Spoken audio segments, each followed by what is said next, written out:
আমার জীবনে একটা সময় ছিল, আমি স্বপ্ন দেখতাম নিজের একটা কিছু করার, নিজের নামে একটা কিছু গড়ে তোলার। চাকরি নয়, আমি এমন কিছু বানাতে চেয়েছিলাম যেটাতে অন্য মানুষও স্বপ্ন দেখতে পারে।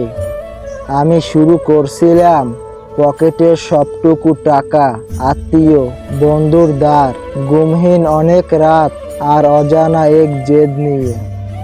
প্রথম দিকে সবই ঠিক চলছিল, লোকজন পাশে ছিল, চোখে ছিল আত্মবিশ্বাস, অন্তরে ছিল আগুন।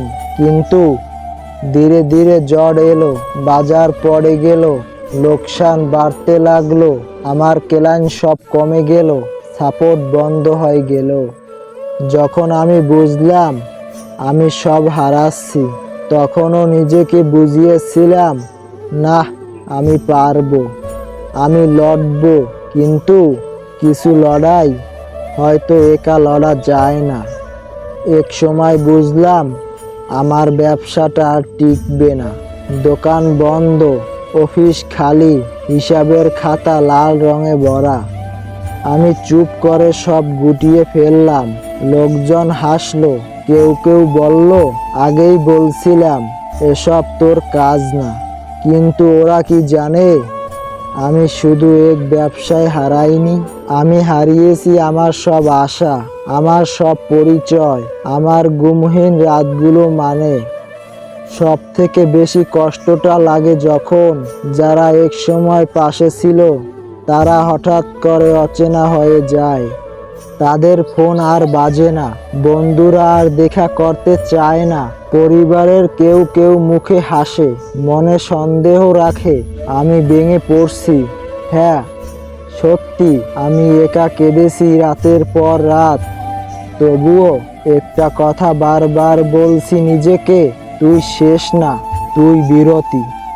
এর কারণ ব্যবসা ব্যর্থ হতে পারে, কিন্তু স্বপ্ন ব্যর্থ হয় না। যে মানুষটা একদিন সাহস করে শুরু করতে পারে, সে আবার উঠে দাঁড়াতেও পারে। একবার না, 10 বার হেরে গেলেও আমি আবার নতুন করে শুরু করব।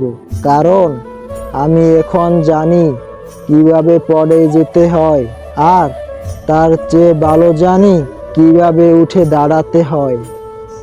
তাই আজ যারা আমাকে দেখে হাসছে তাদেরকে আমি বলছি, এই মানুষটা একদিন ফিরে আসবে।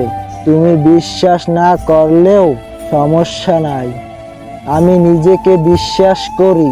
আমি ব্যবসায় হেরে গেছি, তাতে কি? আমি স্বপ্ন দেখতে এখনো জানি, আমি আবার শুরু করব। আর এইবার আমি শুধু টাকাই নয়, নিজেকেও জয় করব ইনশাল্লাহ।